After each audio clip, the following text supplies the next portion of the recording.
नमस्कार, रेवांचल न्यूज़ में आपका स्वागत है। नया साल 2024। आपको बता दें कि मध्य प्रदेश के लिए, खासकर भाजपा के लिए ये साल बहुत ही अच्छा रहा। भारतीय जनता पार्टी की मध्य प्रदेश में प्रचंड जीत हुई है। साथ ही साथ 3 राज्यों में भारतीय जनता पार्टी ने प्रचंड जीत हासिल की है। हमारे साथ युवा नेता गौरव तिवारी जी हैं, जो कि लगभग भारतवर्ष के सभी राज्यों में पार्टी के पक्ष में, संगठन के पक्ष में काम कर चुके हैं। उनसे समझते हैं कि जो ये 3 राज्यों में जीत हुई है, किस दृष्टि से उसे आप देखते हैं? ये जीत भाजपा की प्रचंड जीत है। ये मोदी की जीत है, मोदी के नेतृत्व की जीत है। और जनता ने नरेंद्र मोदी जी को माना है, उनके कार्यों को माना है। उसी का परिणाम है कि हम 3 राज्यों में ये प्रचंड जीत ला पाए हैं। 2 राज्य कांग्रेस के थे, वहाँ जीते। मध्य प्रदेश में हम पुनः जीते। तो ये नीतियों की जीत है। नीतियों की जीत। छत्तीसगढ़ में बड़ा उलटफेर हो गया, लोगों को लगता था कि नहीं आ पाएगी। वहाँ ऐसा क्या रहा? चूँकि यहाँ तो लाडली बहना फैक्टर बताया जाता है, राजस्थान में 5 वर्षों में बदल ही जाती है, लेकिन छत्तीसगढ़ में ऐसा क्या रहा कि वहाँ के लोगों को बदलना पड़ा? छत्तीसगढ़ में जो तुष्टीकरण की राजनीति भूपेश बघेल ने किया, कांग्रेस ने किया, उसका ये परिणाम रहा है कि वहाँ जनता ने मन बना लिया था। एक अंडर करंट था जो लोगों को, कांग्रेस के नेताओं को तो समझ में नहीं आ रहा था, लेकिन भाजपा के कार्यकर्ता और भाजपा के नेता लगातार बोलते आ रहे थे कि इस बार भाजपा की प्रचंड बहुमत सरकार बनेगी। और जो नरेंद्र मोदी जी केंद्र सरकार की जो योजनाएं नीचे तक लोगों को पहुंच रही थी, और वहां की प्रदेश सरकार, भूपेश की सरकार रोकने के लिए लगी रहती थी, इसका भी खामियाजा कांग्रेस को भुगतना पड़ा है। लोगों में गुस्सा अंदर ही रहा। नरेंद्र मोदी सरकार को लगभग 10 वर्ष हो रहे हैं और विकसित भारत संकल्प यात्रा भी निकल रही है।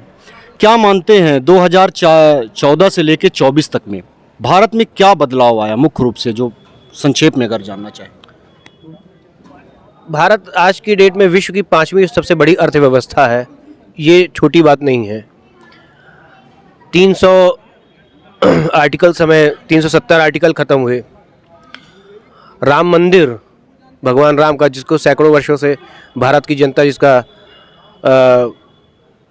इंतजार प्रतीक्षा करती आ रही थी, वो हो रहा है। तो लोगों में आत्मविश्वास बढ़ा है, भारत की जनता में आत्मविश्वास बढ़ा है कि वो विश्व के किसी भी कोने में रहेंगे, भारत को वह सम्मान मिलेगा, भारत के नागरिकों को वह सम्मान मिलेगा। ये बदलाव साफ दिखते हैं इन 10 सालों में, क्योंकि ये नरेंद्र मोदी जी का जो नेतृत्व है देश भर में, वो विश्व के नेता और विश्व की जनता भी मान चुकी है। जी, कुल मिला के मतलब आप मानते हैं कि जो आत्मविश्वास की कमी दिखती थी वो पूरी हुई है इन 10 वर्षों में। तो क्या लगता है इस बार 2024 में भी जनता मौका देगी? इस बार मौका क्या, इस बार प्रचंड मौका है और 400 के पार जाएगी भाजपा। तो ये जो नारा दिया गया है वो हो जाएगा क्या? बिल्कुल होगा, बिल्कुल होगा। 300 के लिए बोला गया था, 300 पाए थे, 400 बोले तो 400 क्रॉस करेंगे। दक्षिण भारत में जो भी थोड़ा कमजोरी दिख रही है वहाँ भी बदलाव है, बहुत बदलाव है। तमिलनाडु जैसी जगह में मैं आपको परिणाम आप देख के अचंभित रहेंगे। रीवा के उसमें आते हैं परिप्रेक्ष्य में। रीवा में जो है, जो अभी वर्तमान यहाँ से सांसद हैं, चूँकि लोकसभा की बात हो रही है, उतना अच्छा उनका काम लोगों को पसंद नहीं आया, उतना अच्छा उनका काम भी नहीं रहा, चूँकि ये यहाँ बड़े बड़े दिग्गज नेता रहे हैं। तो इसमें क्या आप मानते हैं कि अभी रीवा में ऐसा क्या होना चाहिए जो मुख्य रूप से अभी जो कमी आप देखते हैं रीवा के स्तर पर? नहीं, आपका कहना ये गलत है कि हमारे सांसद जी में कुछ कमियां रही हैं। सांसद जी 10 वर्षों में नरेंद्र मोदी जी के प्रतिनिधि रहे हैं, और उन्होंने इस लोकसभा क्षेत्र में विकास के कई कार्य जो केंद्र से होने चाहिए उसको लेकर भरपूर प्रयास किया है और किया भी है। आने वाले समय में भी भाजपा की सरकार बनेगी और इस क्षेत्र में और विंध्य में लगातार जो विकास के कार्य होते आ रहे हैं वो होते रहेंगे। आपका जो देखा गया था कोरोना के समय में, मुख्य रूप से सिमरिया पे जिक्र करना चाहेंगे कि सिमरिया की एक फैमिली थी, गोवा में फंस गई थी शायद इलाज के लिए, फिर आपने वहाँ के मुख्यमंत्री से बात करके उनका इलाज करवाया। आपके द्वारा जो कार्य हुए कोरोना के समय में, उसमें शिवराज सिंह ने ट्वीट भी किया, हम लोगों ने देखा क्या क्या हुआ था एक्चुअल में, क्यों शिवराज सिंह चौहान ने इतनी सराहना आपकी की, हुआ क्या था उस समय पर?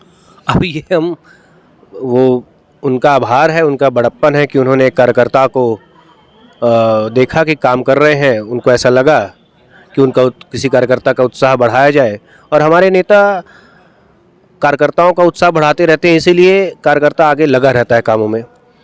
और जितना हो सकता है, कोरोना के समय हो या वैसे भी परिस्थिति, किसी भी विपरीत परिस्थिति अगर भगवान करे किसी के साथ नहीं हो, अगर आपके पास क्षमता है करने की या आप कर सकते हैं तो प्रयास तो ज़रूर ही करना चाहिए। और हो जाए ये तो खैर बहुत ही अच्छी बड़ी बात है, लेकिन उसके लिए प्रयास हमेशा करते रहना चाहिए। वही प्रयास मैंने किया जो सफल रहा। जी।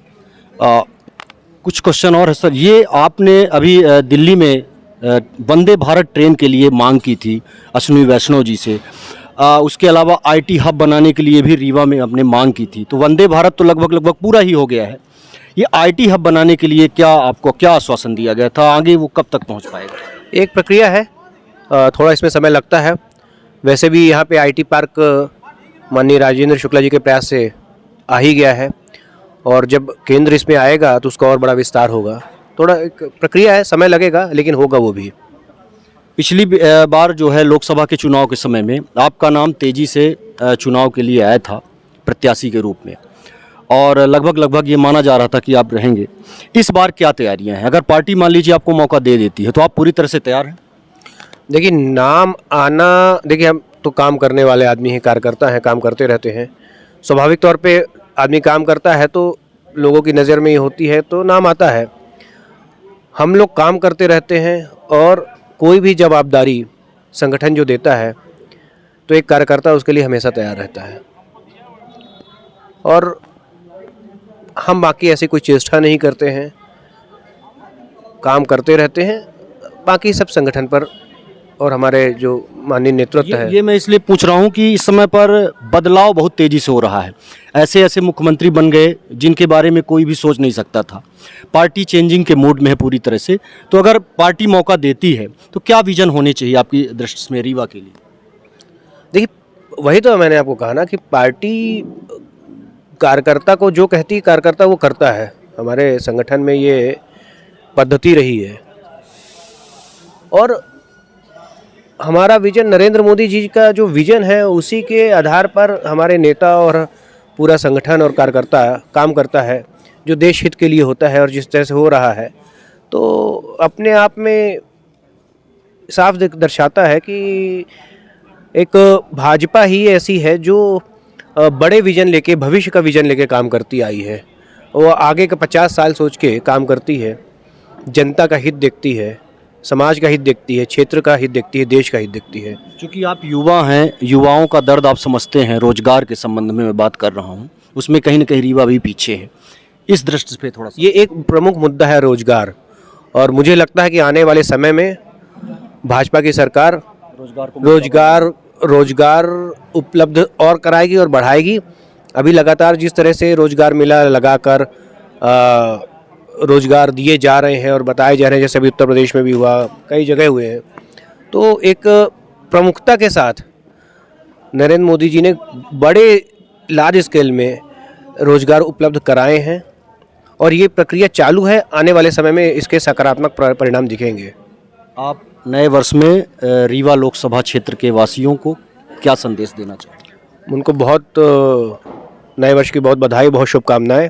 ईश्वर से कामना करते हैं कि आप सभी स्वस्थ रहें, कुशल रहें, और आपकी जो मनोकामनाएं हैं वो पूर्ण हों।